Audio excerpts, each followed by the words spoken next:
Okay, so the next thing you want to do after you have the drum microphone set up is hit the drums while you're close to the Focusrite so you can watch the levels on the LED screen and make sure they're not going into the red. You want to see green and slight yellow, but not red. So I'll do a little bit of that here so you can see how I do it.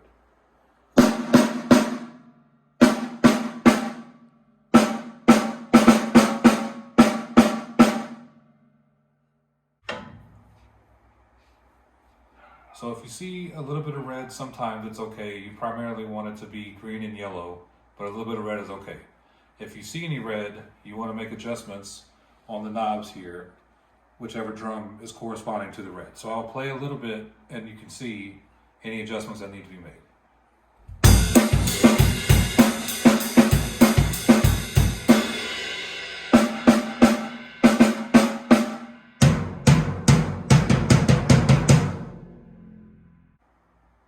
So if you do see any red on the LED panel, just adjust the knobs accordingly here, turning it up or down for whichever drum is causing the red.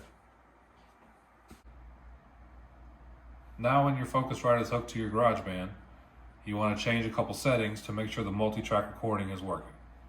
So the settings button is here. You want to turn on the time ruler. Go to advanced. Enable multi-track recording. Enable 24-bit resolution. And enable running in the background. Now we'll close this menu out.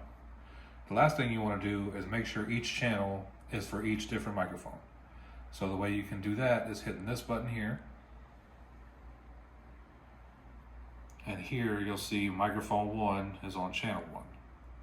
You select the second and channel 2. Third and channel 3. You'll have to change these the first time when you make your template. The next one, see it's on 1, I'll change it to 4. The next one I'll change to 5, and so on. For your 9th channel, where you put your song, leave that, put that to channel 9 as well, even though you're not using it, so it doesn't use an input that has a microphone on it. Okay, so after you have your settings on Focusrite set how you want them, go to GarageBand on your iPad, press the plus sign to make a new song. I use the audio recorder because it's a microphone input instead of a digital song. It's actually going to be for recording a microphone. So I go here and I click here and change the microphone to a drum set.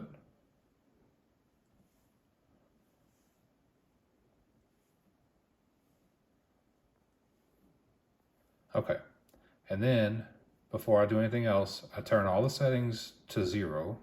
So turn off all the effects that they provide.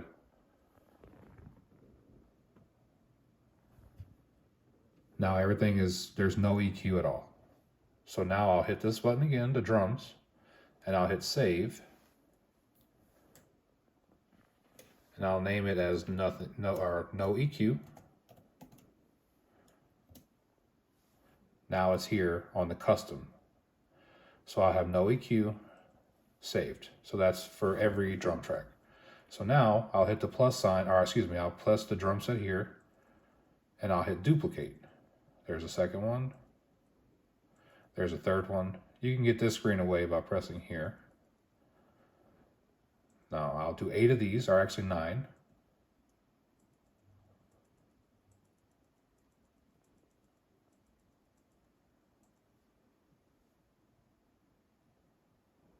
Okay, you stop it. Okay, now that you have all of your drum mics and drum tracks set up in GarageBand, I'll get you to go to settings, turn on the time ruler, which will give you seconds and minutes instead of bars. Go to advanced, turn on multi-track recording, 24-bit audio, and run in the background. Then you can just touch away from it. here with the plus sign, you see they only give you 20 seconds to work with. So for my template, I changed it from 15 to 400 bars.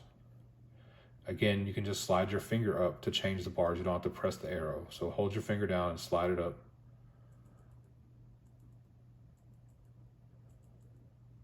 Close enough. So that gives you about 10 minutes to work with instead of 20 seconds. Now to save your template, you have to do something. If you just save it now, it goes away because you don't have anything recorded. So what I do is I go into the Files button, which is here. I click from here to Files. This is where you'll have your drumless tracks, which I'll explain shortly. Drag a drumless track into your program. And now you can hit the Save button.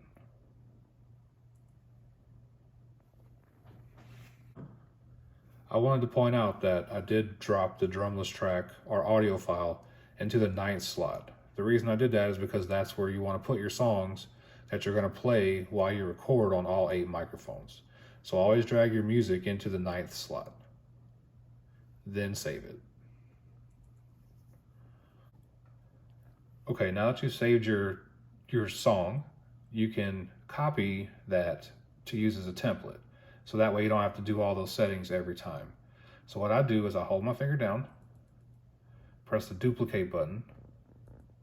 Now I have a second copy of my song.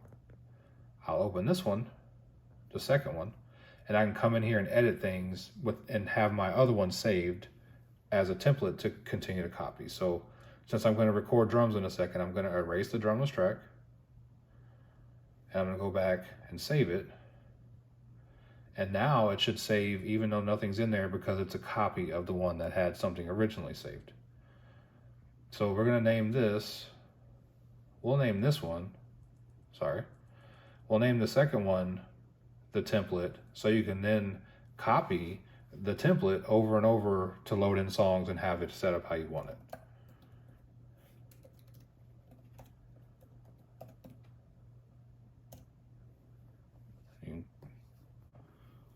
Now that we have our template, we're going to save this and try not to delete it.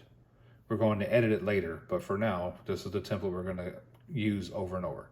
So we're going to hold our finger down, duplicate for template 2. I'm going to open this up, and I'm going to save it, and then I'm going to hook this up to the Focusrite and go record drums for a second.